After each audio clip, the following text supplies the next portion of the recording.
Hey folks.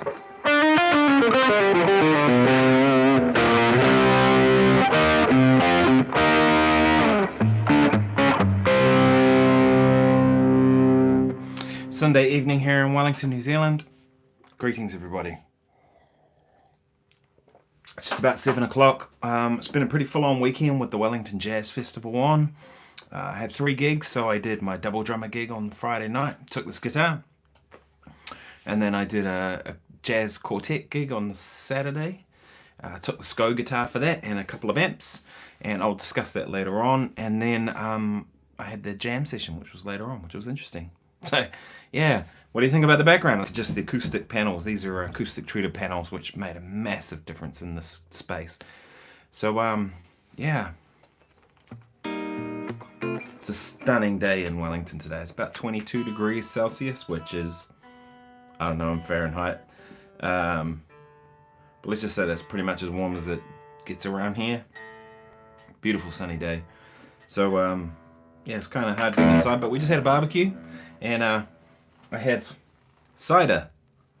Don't really drink cider, but it felt like the right weather for cider, so cheers everybody.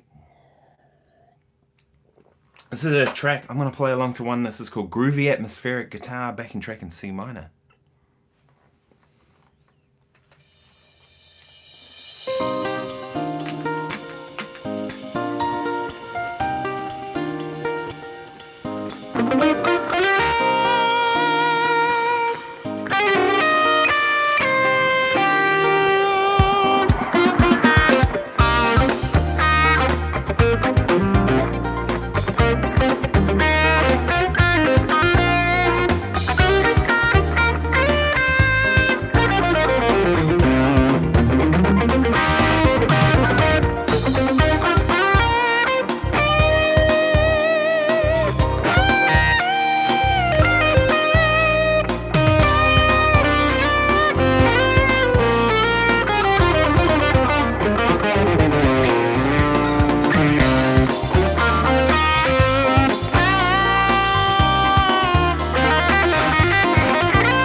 Well, that's enough of that. So, yeah, so that's a bit of fun. That is Groovy Atmospheric Guitar Backing Track in C minor from the Jam and Backing Tracks channel.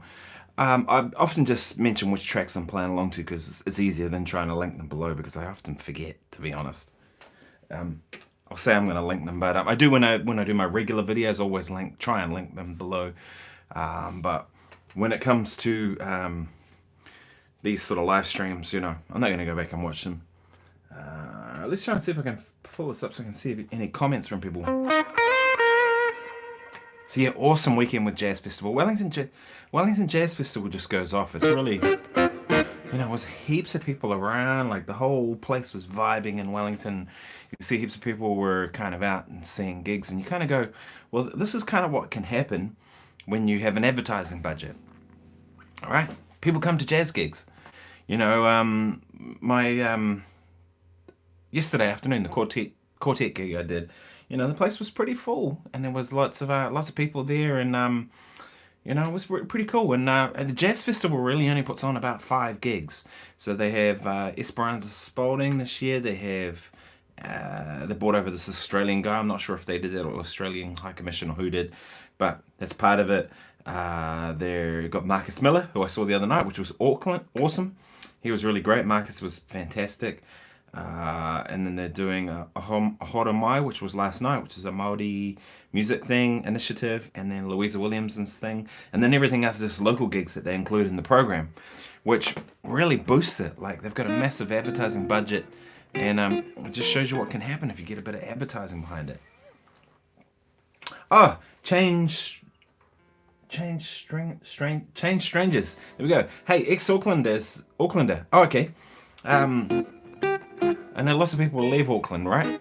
I like Auckland, though. It's all right, Current Melburnian. Oh, okay, so love your channel. Oh, thank you very much. I love Melbourne. Melbourne's such a happening city, man. If I was going to move to Australia, that would be my first choice by far. So many good musicians. I know a lot of good musicians there. The MD that I worked with for The Wedding Singer when we did that tour, David Ewing's a fantastic young musician, really great guy, great musician. He's based in Melbourne, and I keep in touch and stuff, and I've been thinking, man, I should just move over there and go and kind of do it, because Melbourne's happening. Feels like the most happening Australian city. I remember taking some lessons with people over in Melbourne a few years ago.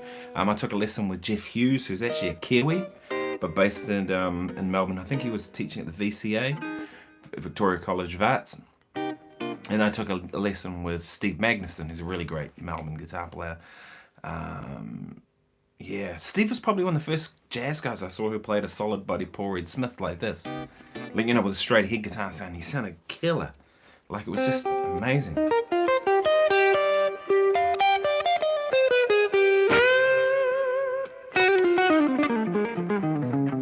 Hopefully you can hear everything okay. Let me know if you can or if you can't. So I decided to take down the screen. I actually made these panels. They're a wooden frame with the highest grade of acoustic. What do you call them? Acoustic not a panel. They're acoustic. What do you call it? It's like pink bats. What we'd have in New Zealand. Acoustic sheets about this thick. Really thick, dense, wool type looking material that sits in there. It's non-flammable. So I got those, and then I covered them, and I've got a compressor air stapler, so I stapled it down, and then they're held on with French cleats. And I've actually got them on both walls of my studio, but I think this looks better than the just grey screen. Also too, I was just getting sick of the grey screen behind me. It was like, it's just boring. So I'm thinking about what I'm going to do with my studio and how I'm going to kind of dress all this stuff up.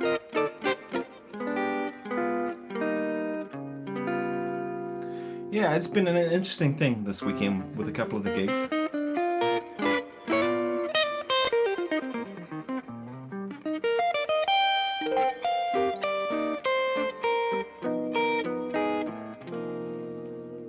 The double drummer gig in particular on Friday night was really slamming. That band, so great. Rick and Darren just, those guys just, after every song they get up and just give each other a hug.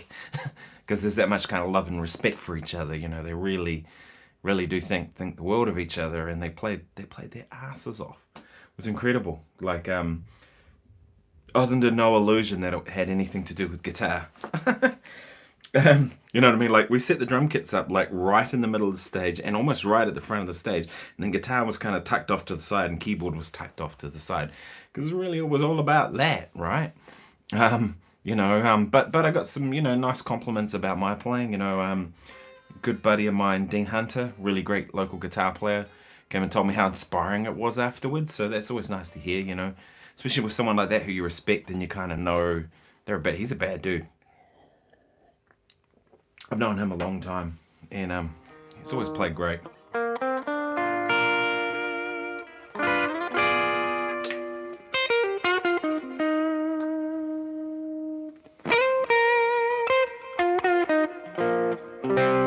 Interesting thing with treble bleeds, this guitar has a treble bleed on both volume controls. So it's got volume and then tone. And this one here is actually volume control for the bridge pickup. And this one here is the neck. So they're actually the opposite way of what you think. It's kind of confusing. Like, I still find myself going and reaching for the wrong one. Maybe one day I'll just kind of turn it into just a single volume, which I prefer on guitars.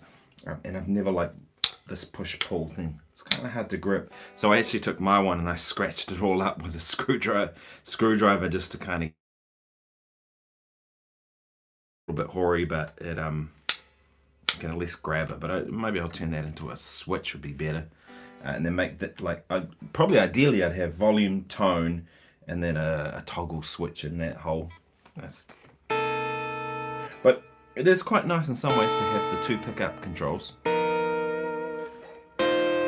Usually do prefer single though.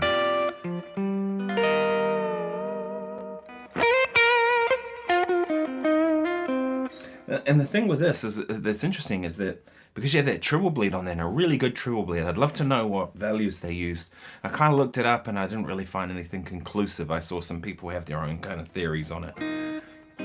And actually, funny enough, when I was playing around with my Pori Smith with the three soap bar pickups in it, I tried actually what someone had said online was the treble bleed values, and it didn't work very well at all. Could be those pickups, could be just that they had it wrong. But I'd love to know what they use on this because it just works, and it works in the right kind of way. Only if you say please. So it says play with some distortion. I got distortion. Can you not hear it? It's one of my favorite tones there, right? Like clean. And then. And that's the cool thing about the whole treble bleed thing is if I turn down, not only does it get cleaner, it actually gets brighter.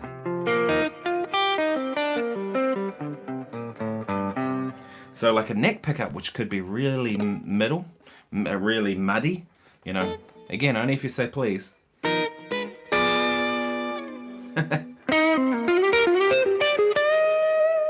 I'm just joshing with you.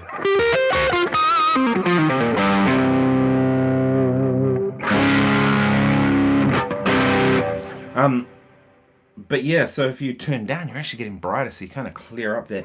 I saw a really great interview. If you haven't seen it yet, go and watch Andrew Senewick with. I've met Andrew a few times. A lovely chap based in Los Angeles.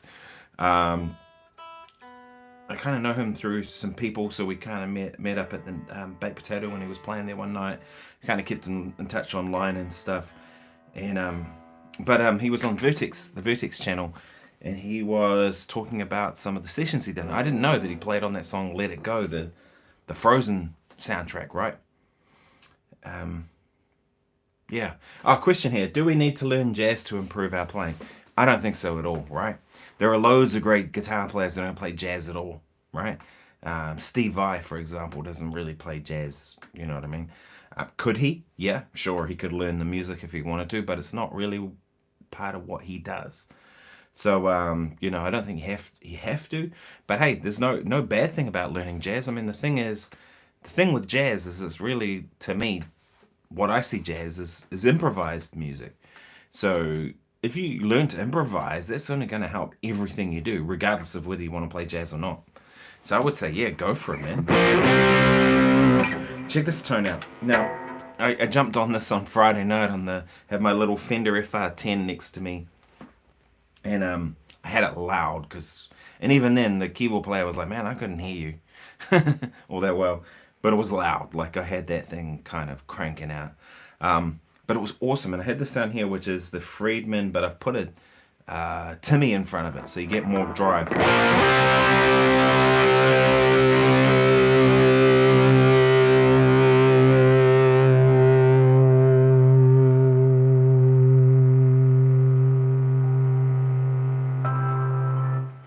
You can see, I mean, it kind of sounds like an amp anyway, like on the edge, but having it through the speaker, I was getting feedback, which was awesome. And I started kind of getting into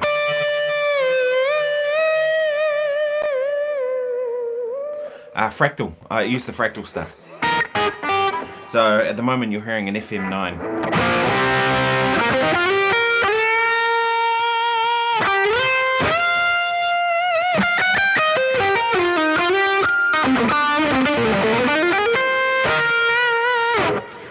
I actually have I have both. I have an FM9 and I have an FM3.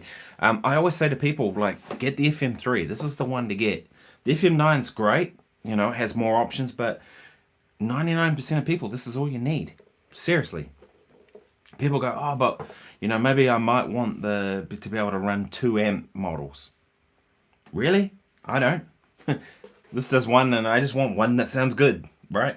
The thing I find with this too is it's lighter, it's smaller. It's still not lightweight, but it's lighter and smaller and more portable. And you can run another foot switch out if you want to run more switches or whatever, if you find it a bit limiting with only 3. Although, you know, that's what I'll do. Like, yeah, the FM3 is kind of everything most people will ever need. I mean, David Beebe's using one and he sounds killer with it, you know. Beebs is, yeah, sounds great. Oh, thank you. So Deuteronomy says, enjoyed watching your live stream from Wellington Jazz Festival last night. Super clear audio. How did you capture the mix? Okay, so this is a funny story, I'm going to tell you.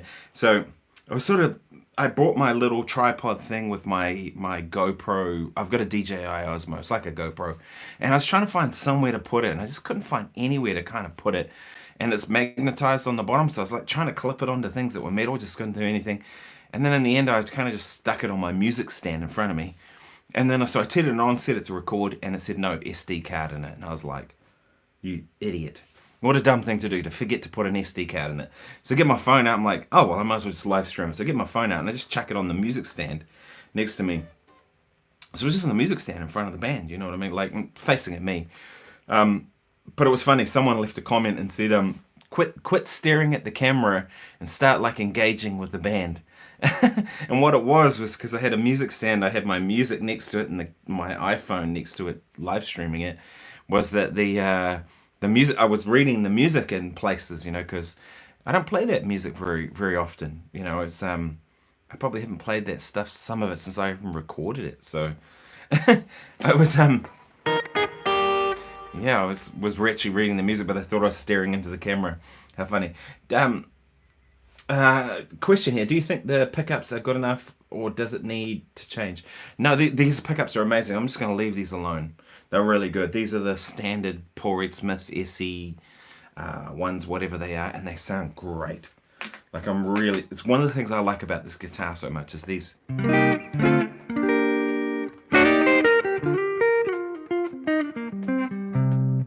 These pickups, so that's the neck pickup, bridge pickup. David Grissom knows a thing or two about pickups, I reckon. You know, he's kind of nailed it with his guitar. It's I'm not overly au fait about the swapping of the volume and tone, the 2 volume controls. As I mentioned, I kind of find that odd. I get why. I totally get the reasoning, because he's on bridge pickup most of the time and he wants that control closest. I probably use 50-50 of half in each, depending on the gig. Like, if it's more, I want warmer tones, I'll stick on the neck pickup. It's more a rock gig, I might just play bridge pickup all night. Depends on what it is. But no, these pickups are great. I wouldn't change these at all. I did change them in this guitar though. So these are this is a Mr. Glynn, which is his Imperial, what's it called? Integrity humbucker. Integrity humbucker, and this is 5% or 10% hotter. I can't remember which one. But it's a slightly hotter PAF, basically. It's awesome. This actually sounds quite similar to this. This I would describe as a hotter PAF. And then those two are Damasio areas, because he doesn't make noiseless single coils, otherwise I would. But I'm actually even thinking about swapping those over and putting a couple of his in. I don't necessarily need noiseless in this guitar so much anymore. I used to use this for a lot of theatre shows, but I'm finding I'm using it less and less for that stuff. So I'm thinking, you know, having real Strat pickups would probably be useful. Question: who's your favorite guitar player? Good question. I don't really have one favorite. I have lots of people I like, but it probably changes all the time. First people that always come to mind are people like Steve Vai. It's probably my favorite rock guitar player. Steve Vai or Eddie Van Halen would be my two favorite rock guitar players. Steve Vai for all the color that he uses and his compositions and his general just showmanship and the whole way he does things. And then Eddie Van Halen, believe it or not, for his badass rhythm guitar playing. Everybody always talks about the soloing stuff, which is awesome. But his rhythm guitar playing just kills me when I hear him playing that stuff.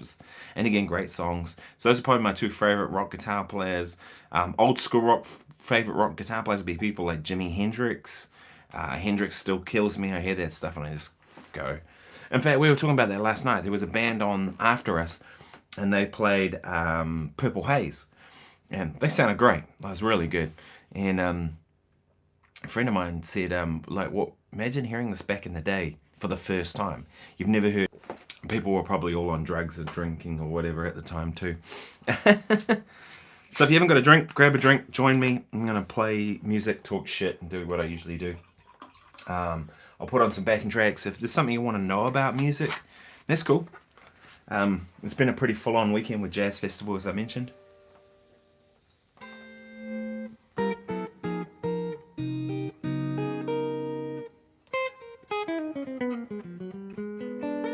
Oh, Larry Carlton, yeah. So I was going to say, in terms of the fusion he plays, I really like Larry Carlton. I get that some people don't. I mean, to me, there's kind of two parts to Larry Carlton. It's like the cheesy, smooth jazz stuff I'm not interested in at all. But like the stuff he did with Steely Dan, I love. Mostly because I love Steely Dan, but I also love his contribution to it.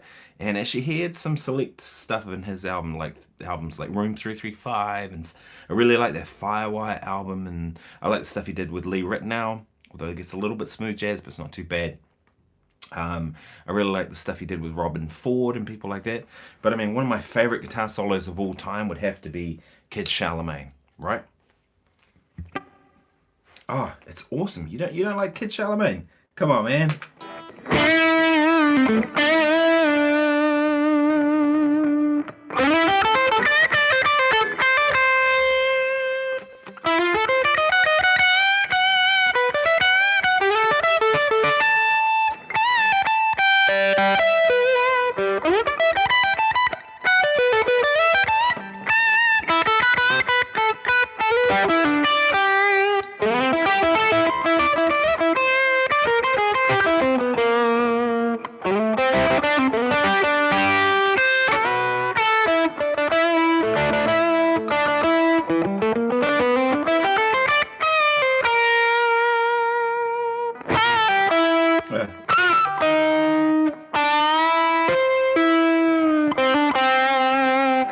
Something like that.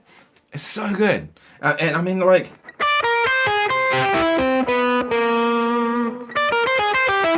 Oh, it's anything but simple. Hell no, you couldn't accuse that of being simple.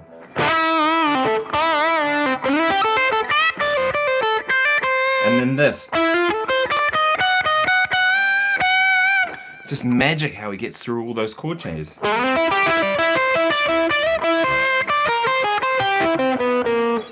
I mean, that's masterful playing, if you ask me. It's like the way he plays chord changes is kind of second to none in that fusion kind of context of that stuff. Maybe it's simple in terms of technique, but if I'm 100% honest, I don't actually care about that. I'd rather listen to Larry Carlton than hear someone shredding any day. Because, you know what I mean? It just doesn't... It's not... Like, someone was talking about that last night. This guitar player is kind of getting a bit of notoriety at the moment. I won't mention who it is because some people love him, some people hate him, whatever. But he's getting a lot of notoriety, and and he said he just bores into tears, and I was thinking the same thing. Because the thing is with this player, amazing technique. Has he done an album yet? No. So what are his songs? He's playing over maybe this Spain or some Steely Dan tune or Stevie Wonder tune or whatever. It's like, so? Like, what's his music? Do you know what I mean? That's what I'm really impressed with. That's what, for me, like Steve Vai is one of my favorite rock guitar players. And not because of the guitar playing. Like, the guitar playing's amazing, but it's like, it's the compositions. You know, something like this.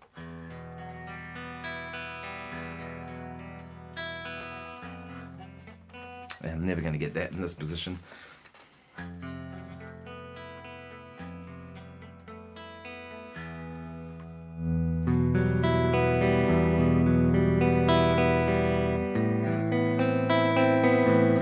You know, that's just beautiful.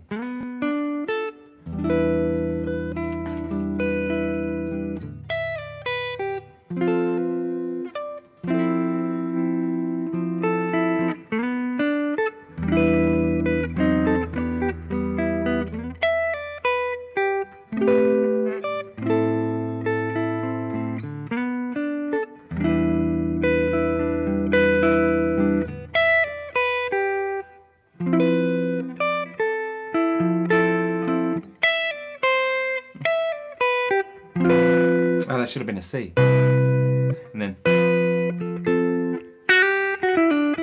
It's just great. Patrick Carlson. Hey Patrick, how you doing? Any hints on how to morph melodic minor into blues rock? Yeah, good question. There's kind of a wrong way and a right way to do anything like that, right? Cheers. What I would say is you want to avoid kind of putting this stuff in for the sake of it. Do you know what I mean? Like, I find with melodic minor, it's really quite a complex kind of tonality, right? So if you kind of like, say you're on the one chord, like say we're playing, it's a blues rock thing and it's like...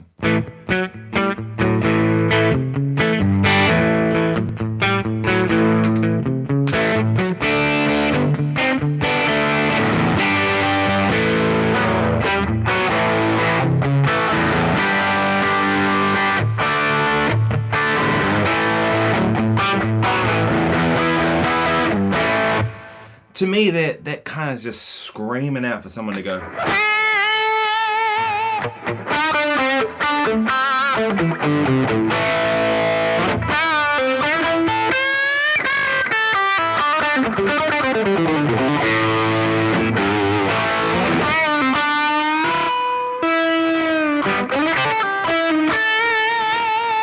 You know, that sort of playing, like really on the edge rock playing, it's quite aggressive, you know. So where I would say you could use it is like kind of the 5-chord turnaround thing, but be subtle about it, right? So if we go to this, think it's an E7 altered, right? So we're basically a 5-chord, going to take us back to a 1. Think F melodic minor, but over E. There's your root.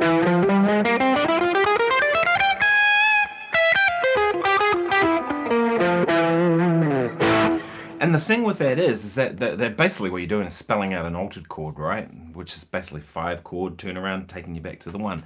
The thing with it is it's not the scale that makes it sound like a style. Scale's just a set of notes, right?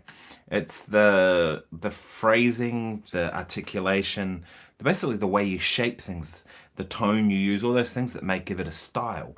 So you should be able to use all of this in any kind of context, right? But I'm a bit dubious about that because it's easy to get very wrong on this. But what I would say is put a backing track on, whatever you like, and try playing over it and over it in different places, going, right, what happens if I do it on the 1 chord, or if I do it on the 4 chord, and the 5 chord's the most logical. But what if I do it kind of going back to the turnaround, what all these things, and you'll probably play it like 10, 20 times badly, like stuff will just be falling over itself. And then all of a sudden you'll kind of land on something and you'll go, oh, like that. That's the rabbit hole to go down. Cheers, everyone. Once you find that kind of the rabbit hole, the deep rabbit hole, go down that spot and go, right, where does this lead to? What's it going to do? And you'll probably find that you'll get new kind of things, but it doesn't necessarily mean they're good, right? And maybe they'll work theoretically, but maybe they're not musical yet, right? And I find for me, this is just me, but you might be different, but I find like after about a couple of months of working on something, 2-3 months, 3 months generally, that's when those things that I've been working on sort of come out of my playing naturally, right? And they don't sound contrived or like some bullshit thing that you're like an exercise. Do you know what I mean? And that's when like it really becomes something.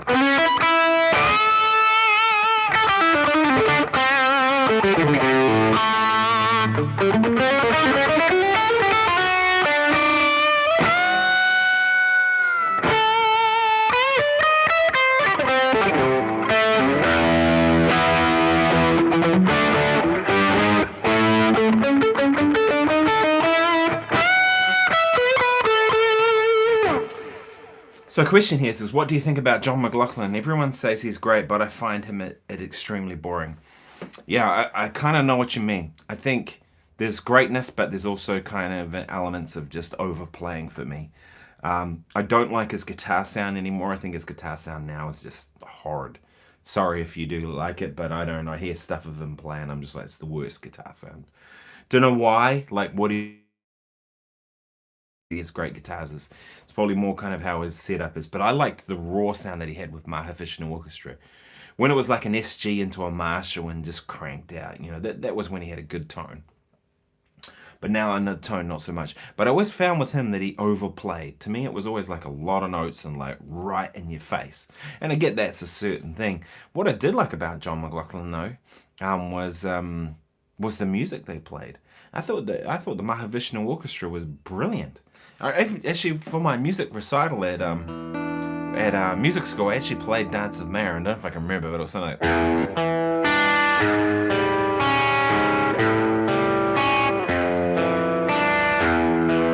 this kind of riff thing like that, and then it goes into this kind of cool blues thing. And I'll tell you a story about that in a minute, but it goes. Clean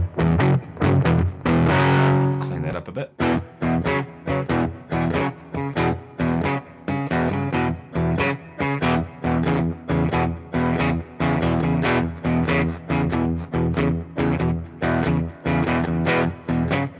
So if you hear that,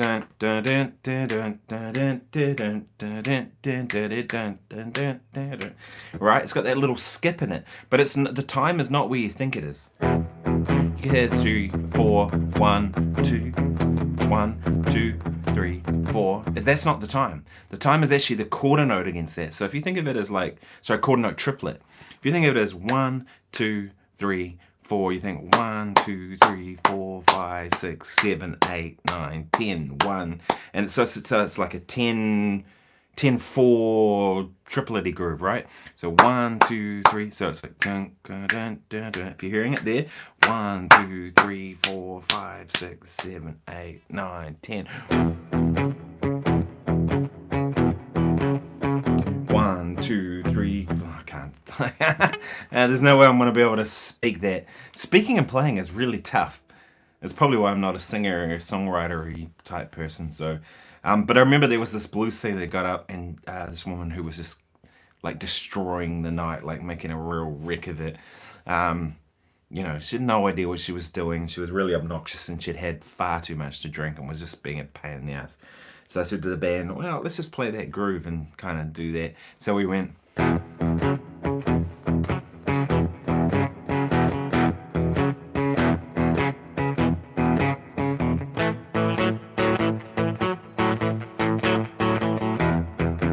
And she looked around at us and she said, I know you jazz guys, I know what you're up to.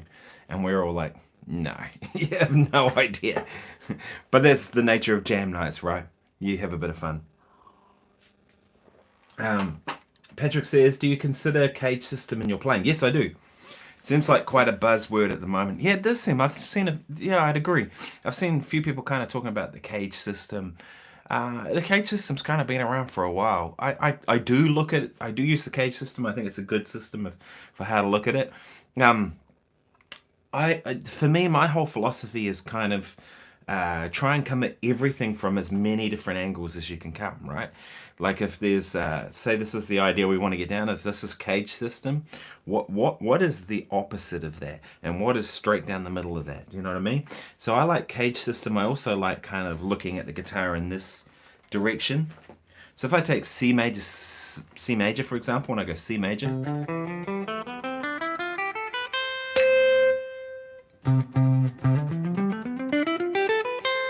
Right, I also like to look at it.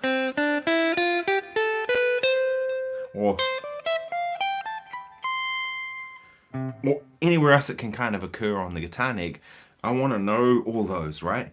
But I also like So we have a system where we're kind of looking at vertically, but also horizontally. But also, like, what if I go this direction or this direction? You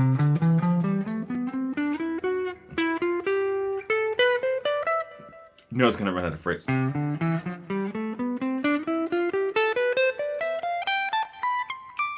Right there, I'm playing 4-note per strings, and that gets you kind of a diagonal kind of view. 2-note per string.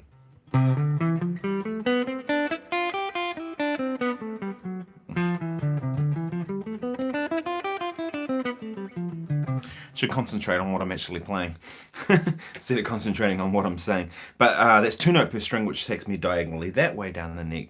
But the more ways you can do it, it's like, I remember hearing someone talking about this once, that people who are bilingual, meaning speaking 2 languages, learn things slower, but they learn it on a deeper level. Because say they learn, I don't know, glass. They now translate the word glass into 2 languages. And some things don't necessarily translate exactly, as I'm sure many of you will know. I remember talking to a friend about this who speaks French in New Caledonia, Michel Benebig, the Hammond organ player, and he was telling me about the translations of certain things, that there was no direct English translation for certain things he was talking about. And I thought, oh, that's kind of interesting, you know. So yeah, so you're coming at that from different angles. And if you're trilingual, as in speaking 3 languages, now you're learning the same thing in 3 different ways, and you kind of have a deeper understanding of it. And that's my philosophy of music, is like, I don't necessarily want to know 10,000 things. I want to know like 10,000 things one way, or one thing 10,000 ways. That's kind of the way I look at it. And you don't really need to know a lot to know music. It's not, you know, you see all this stuff and there's all this complexity to it, and it doesn't need to be that. Really, music is a lot simpler than a lot of people think. The hard part is the mastery of any of it, right? Which is a lifetime's work. Someone like Steve Vai, I mean, how is he now? In his 60s, maybe? He spent a lifetime mastering what he does. And I imagine every day he gets up and plays and does stuff and probably figures out new things about music. About, at least within the music field that he plays in. Imagine if he started getting into bossa nova music. There'd be a whole new world he could go down that road. Or jazz stuff, or classical guitar. Like, classical guitar is amazing, and there's a whole world down there. So that's kind of, anyway, getting off topic a bit, but trying to come at everything from every angle. But the cage system is useful, for sure. I mean, as long as you're learning something, it's all good. Cheers, folks. I might play another tune. I'm sorry if it sounds like I'm slurping. The microphone is like literally right here, just out of screen, so when I'm... get the idea. Find another track. I like playing over tracks, and the main reason is that yeah, you know, I can play solo. I do a lot of solo stuff and things like that, but it's like I want to play music with people. So it's, to me, it's like so here's one that says Groovy Fusion backing track in A minor. This is by Sebastian Zunino, Cunino. I'm sorry too if there's the occasional glitch with this stuff with my YouTube stuff. I don't really know why it does this. I'm using my phone connected through to this audio interface here, and have this mic preamp here, which is DBX Tube preamp for the microphone, just to give it a bit more gain. And I watch back some of these sometimes, and I hear this glitchy stuff, and I don't know why. It shouldn't be. Let's get this track going.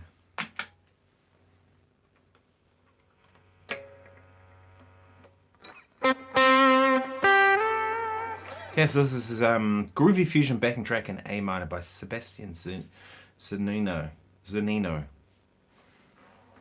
Hope it's cool. We'll see.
that track is just a little bit kind of like, there's no space in any of it. I don't know, I like space in music. Okay, here's another one. I've probably played this one before. This is power, funk, guitar, backing track, in D minor by Jam and Tracks. Let's do that one instead. Hopefully this is better. Probably an advert.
Jeff Beck, right?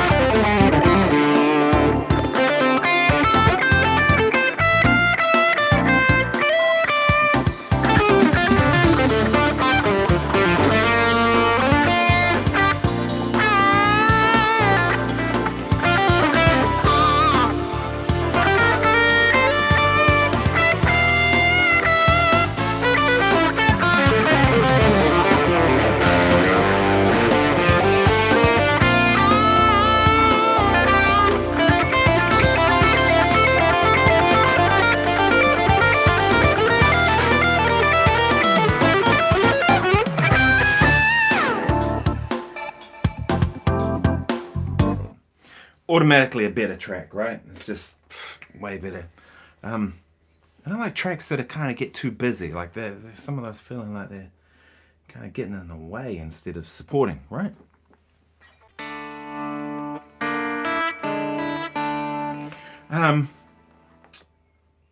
Deuteronomy says, do you like to play the Miles Davis tune 4? I do.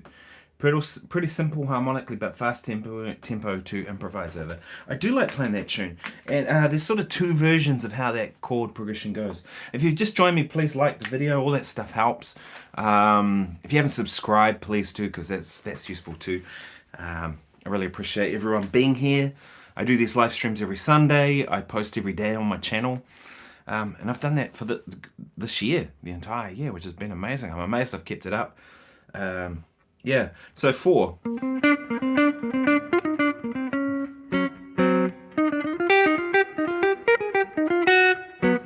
So start with that much, right? So that's E flat major, and then there's the one version that goes B flat minor, E flat to A flat, which I quite like those changes. I know some people are like anti them, but I'm like, whatever. Those are kind of fun changes to play. And then of course there's the way, like the original version, how Miles did it, which went, which is E flat major, then E flat minor, A flat to F minor.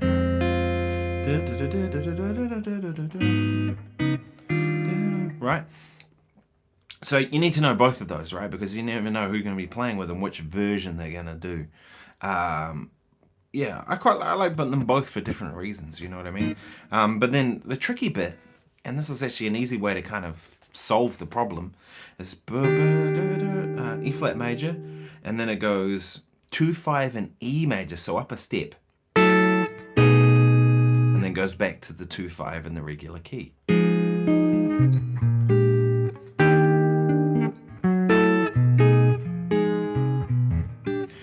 simple way to navigate that, because it's kind of tricky, is to, instead of trying to play the 2-5, look at what the home key is, right? So if we go from E flat major and then we go 2-5 upper step, just play E major over it. So you can go, and then on this, go E major, and then play the 2-5 when it goes back.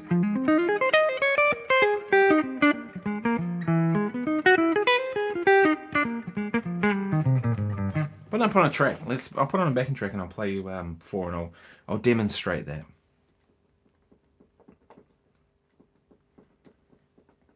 Let's find it. Cheers, everybody. Okay, so this track is by Phil Wilkinson Music. I really like his tracks. I've played a bunch of them on here. He's an organ player, I think in the UK, from what I've kind of done a little bit of research on him. But they're organ and drums, and it's probably my favorite format. It's so good. And one of the reasons I like it so much is that for guitar, it just works. You have a bass line with the left hand of the keyboard, and then you have the chords with the right hand. So while I'm playing melody, I have bass line and chord. And then when I play rhythm, you know, for the organ solo, still have bass line, but the chord drops out because they're soloing, and then I can play chords. So you never have to really sit out and kind of, you can always play if you choose to. Yeah, here we go. Okay, melody.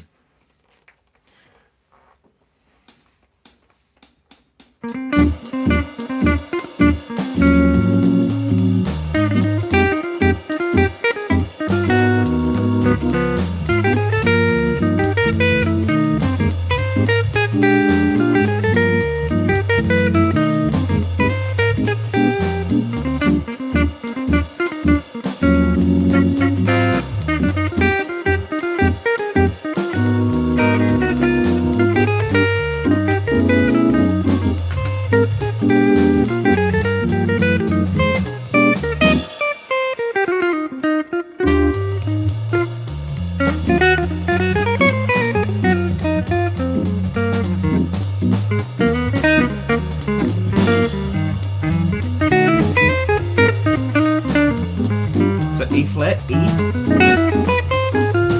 the 2-5.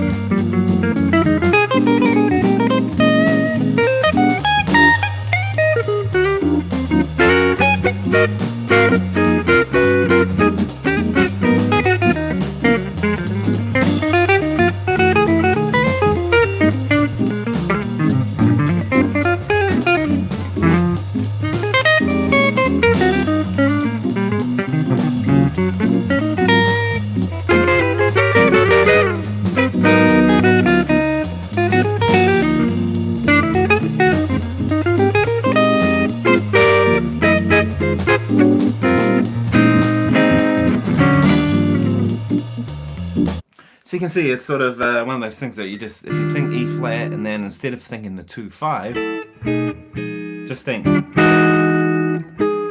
So much easier, and that works. It's a cool tune. Who knows if Miles actually wrote it, right? Maybe he did, maybe he didn't.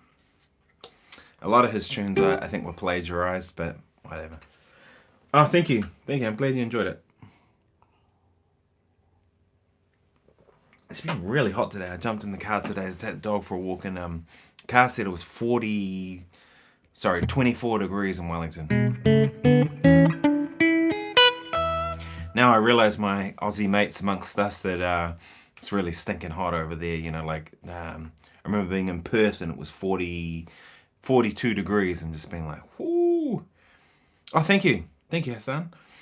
Yeah, 42 degrees is like ridiculous, but for Wellington, like.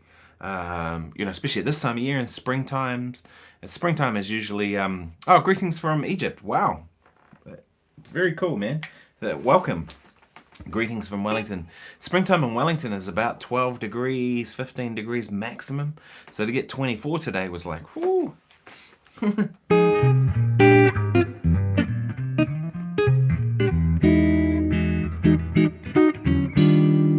Yeah, it's a cool tune. Right, so you could with that tune too go.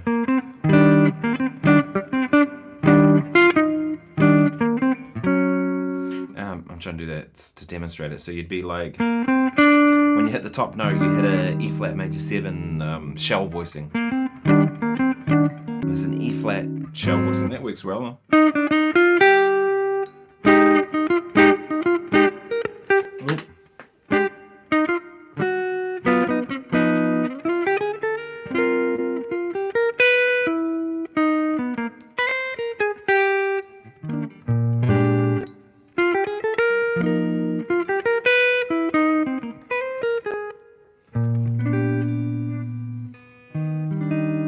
Yeah, it's a cool tune.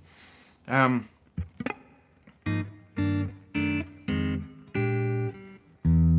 I'd love to go to Egypt one day. That'd be amazing.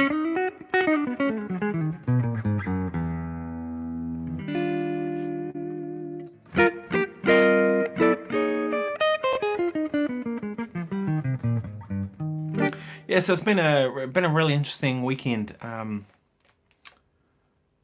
Question here. Been working on Blue Set. Any tips? That's the Toot Stallman tune, right? It's not a tune I've ever really played all that much. I remember, funny enough, a harmonica player in town, player with a bit, Neil Billington. He's called it on gigs a few times, and we played a little bit of it, but it's not one that I play all that much. Yeah, I mean, all the usual kind of rules apply, right, to music if you think about it. Play good melody, play with good rhythm. Right? And what does good melody mean? It means something that kind of fits and works with the chord changes but relates to the melody of the tune. So I'd usually say with any standard, and this applies to Blue Set for sure, but learn the tune and learn it inside and out, right? A lot of times I find people skip that step. Maybe they kind of know the melody, but they don't really know it very well. So learn it in 2 or 3 keys, and then you'll see how well you know it, right? Learn the original key. So say, I forget what key that tune's in. I never remember what key any tunes are in generally, because I don't think in keys, I think more functionally, but nonetheless, say it was in B flat, learn it in E flat as well, and then you'll have a deeper understanding of it just by doing that. But then maybe learn it in G as well, another key that's far enough away so you can't just play 1 fret down, right? And then you'll have a deeper understanding of it. And then the thing is, once you learn the chord progression, have that memorized. Always commit stuff to memory too. If you're still using lead sheets, you're never going to play your best, right? So, cheers. So commit it to memory because you'll play better. Learn the melody, learn the chord progression, and then really kind of delve deep into trying to see what's possible. There's always a lot of possibilities with any kind of tune. Harmonically, okay, you might go, well, it's just a 2-5-1. Does that mean you have to play a 2-5-1? Well, sure, if you're not very creative, you'll just play a 2-5-1. You'll just play like some kind of standard lick. But if you really delve deep into it and you're kind of trying to get inside that progression, you might find that, okay, so I can do this particular thing, whatever it is. I mean, 4's an example, good example, right? What I just played a minute ago.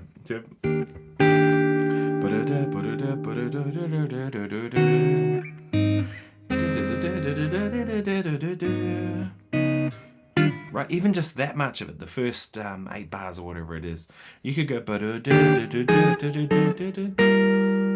right. So there I went E flat major 7, F minor 7, G flat diminished, G minor, all over the current E flat chord. Now we've created some interest. And then it goes to E flat minor. Well, maybe I'll go G flat major, the relative major. And then, so maybe. It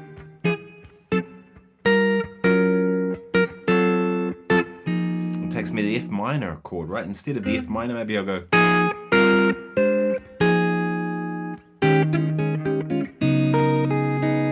Alright, and then it goes back to E flat major, but instead of that, maybe I'll go C minor, the relative minor.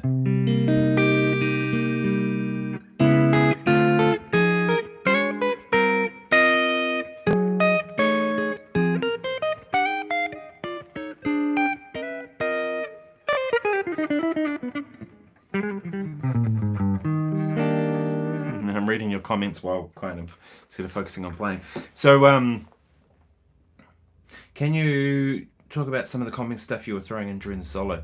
Oh, I don't know what I did. But typically what I do is play, I tend to comp on the middle two strings. I actually did a video lesson. If you ever look back through my Guitar Daily episodes, you'll find there's one which I did on comping for, I think I called it comping for yourself. I play the middle two strings, and I try and hit a lot of thirds and sevenths of chords. That's a lot of what I do, and unless I'm trying to create a, what do you call it, like a accent. Brain's not working.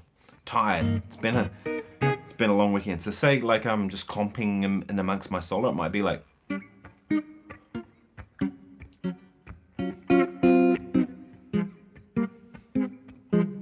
And then maybe the accent goes. Right, so I'll play those on the highest strings. But yeah, check that one out. That might be useful to you, I think. Says Nobox 2020 says, thanks, mate. I need to start learning tunes in different keys. It really is a good thing, right? The more key, like it, and you don't have to do all the keys. Like some people say, oh, learn your tunes in all the keys. Not on guitar. On a piano, for sure. On saxophone, for sure. But on a guitar, the difference between A flat minor and B flat minor, we're probably just going to view it one fret up. Or A flat minor to A minor. One fret difference. So if you know A minor, you know A flat, and you know B flat. Right, so probably 3 or 4 keys is enough on guitar, but it's definitely a really good thing to do. Because it gets you out of thinking of things in keys too, which can be a bad thing, but generally it's a good way of looking at music, is that you getting outside of the key, you start thinking about the function, right? So if I think about a one chord to say, one chord, like that tune I did before, which is 4, E flat major to E flat minor. So it's one chord major, one chord minor, and then that goes to A flat, which is the 5 chord of D flat, right? And then goes to F minor, which would be the 2 of the key, and then goes up a minor third to A flat minor, which would be like the 4 chord minor, to its 5, which is D flat 7, then back to the home key of E flat. So now I have a function, right? If I think one chord major to one chord minor, not only do I have a function, but I have there's a relationship between them. Right? If you think about what does E flat even mean, right? But if I now think of like E flat as being 1, it's like I now know that's home. And say the 4 chord is A flat. Well, now I know 1 to 4 is a certain movement. Do you know what I mean? And then the thing too is when you put it in another key, you have to think functionally about it. And that forces that will mean that you're thinking in those kinds of terms, and especially if you work with singers. If you ever work with singers, they might want to change keys, and so it's really useful to be able to do that. Hassan says, "Are you self-taught?" No, I think relatively we all are self-taught because we all kind of get our own shit together. But no, I actually cheers. I did music education the hard way. So my guitar teacher I started with right through college, probably from about 13 to 17. I had some lessons a little bit before that, but he was my main teacher through college. Really good guitar player, a guy called Caleb Pritchard. Learned a lot from him. He was really into the Schofield Matheny thing, so he kind of got me outside of kind of what I was into, which was a lot of blues rock guitar players like Stevie Ray Vaughan and Hendrix type stuff. He got me more into that side of things, which was great. And then when I went to music school, I did a diploma, because in those days there was no degrees. So I did a diploma in music and rock. It was called Rock and Commercial Music. I think they changed the title to, or something like that. So I did a diploma, and then I studied with a bunch of overseas artists. Whenever people come here, I'd always come and hit them up for a lesson. People like Bruce Foreman and Larry Coons and people like that. Great jazz guitar players. Just wanting to absorb as much information as I could get from wherever I got it. A lot from local players too, people like Lee Jackson and people like that who I admire and respect. I kind of would draw ideas from them as much as anyone else. And then I did a postgraduate diploma at the New Zealand School of Music when I was teaching there. I was a guitar teacher there for about 10 years. And they were hassling us all to get our qualifications, so I thought I'd better do this. So I got postgrad diploma, which was like an equivalent of an honours year, so it's like post-degree. And then I did a master's degree from the University of Auckland in composition and performance. I think technically mine says performance on it, because they couldn't put both. can only put one kind of discipline, but I think it says performance, but it was performance and composition primarily is what I did. And I got first class honours, so that means all my grades were above 90%, which was kind of a given. I mean, I was already teaching master's level students at university, so it was, you know, it was about getting the piece of paper and doing all that. But also, you know, I learnt a lot because I had a year to kind of chip away at stuff. But that was a hell of a year. Boy, we renovated our house. I did a trip to the US to record. Never again. I'm going to have to go in a minute, people. I try and keep this to about an hour. So if you have any quick questions, hit me up.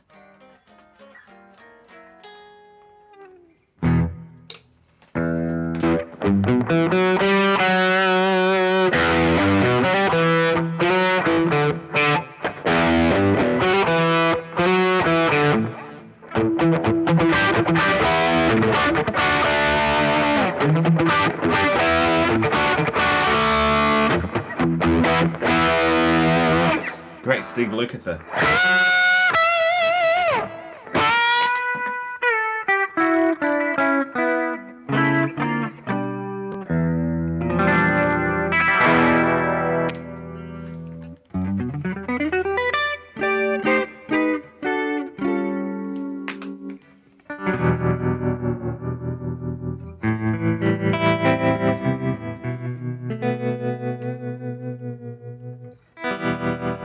Yeah, it was interesting. I took a couple of amps along on Friday to the gig, mostly because I took my little Victoria, which is a 1x12 Tweed Deluxe, basically a Tweed Deluxe, and I haven't used an amp for a while.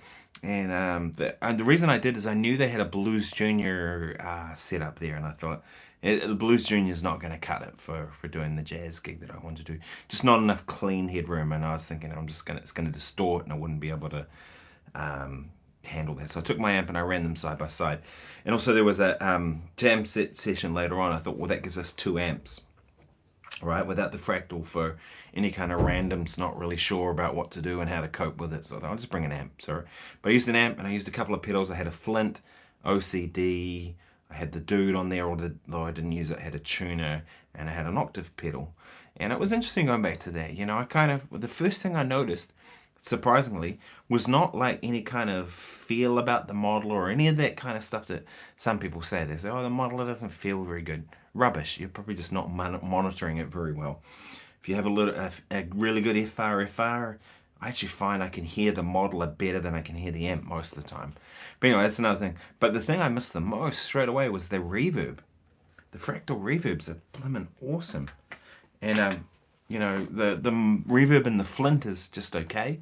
It's really handy because I like the tremolo in there a lot. In fact, I like the tremolo in there better than I like the tremolos in the fractal stuff. But the reverb, it's great. I don't have a particularly long reverb that I do, but I could adjust that.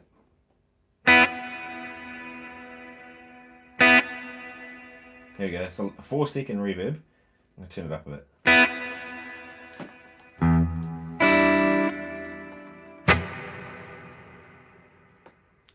It's so good.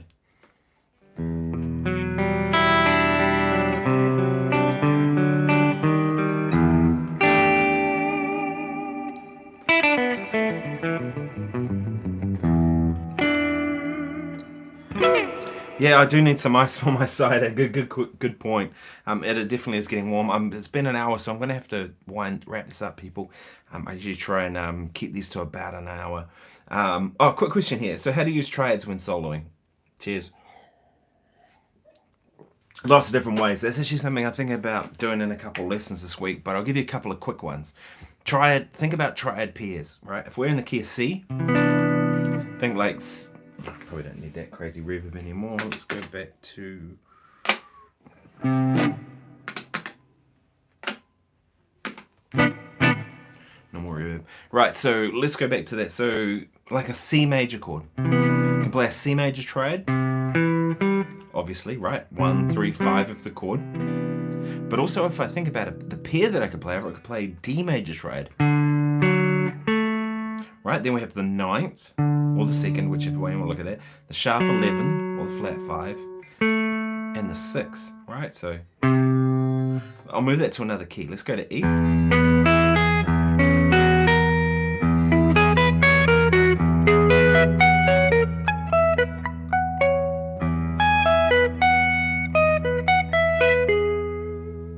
Right, and so on and so on. So triad pairs are really useful.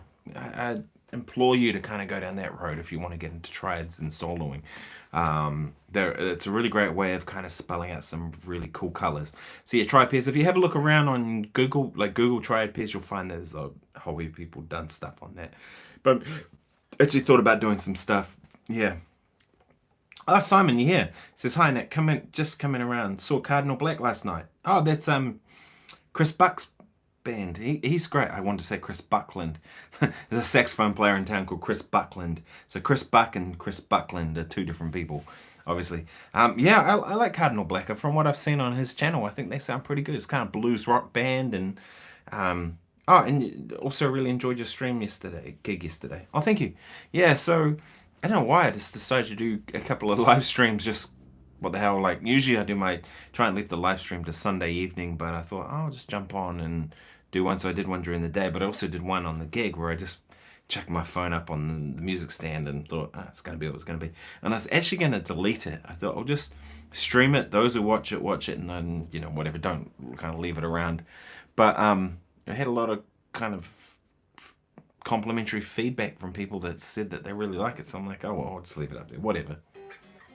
Anyway, folks, I'm going to have to go. It's been an hour, so thank you so much for joining me. I've got some cool stuff planned for the next week in terms of Guitar Daily. I promise I'll get the Beebs interview done. It's just that it's proved to be a bit of a nightmare trying to get it to sync up. The sync seems to be drifting. So I'll get it in sync for a little bit and then it'll drift out a little bit. So I'm going to have to cut it constantly. Oh, quick question. So, hey Nick, can you share some tips to develop fluency with intervals? Yeah. Okay, so depends what you mean by fluency. Do you mean that you can kind of draw on them in a moment when you're improvising and they're just right there and then and there? Then I'd say, or do you mean fluency in terms of you're playing flowing? If I hear someone like Andy Timmons play, I just hear so much flow in his playing. It's just your ideas just come out. And I think that when that happens, you're not thinking. You're just playing, and it's like you've done the homework and it's just the ideas are just there. It's just all flowing out of your fingers, right?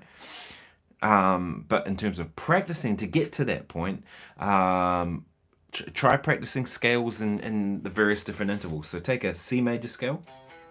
Why have I got no sound? See what I mean about that? So take a C major scale, say for example, or anything you want, whatever, and just play it in thirds. Do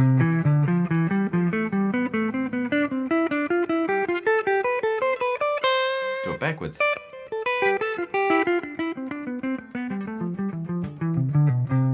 Do fourths.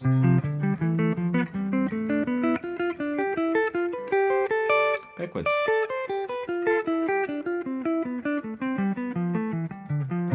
Fifths.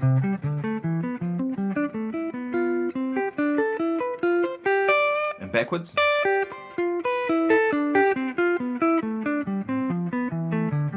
Don't know why I'm trying to do these so quickly. I just need to just it's probably making it worse for you, so I'll slow them down.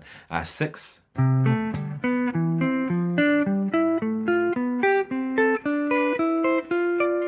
Sevenths.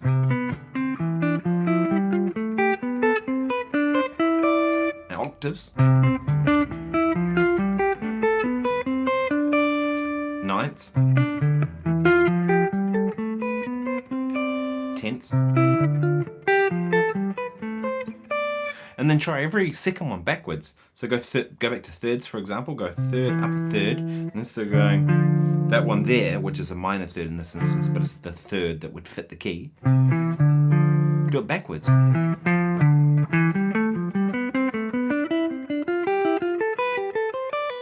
So up one interval and down another.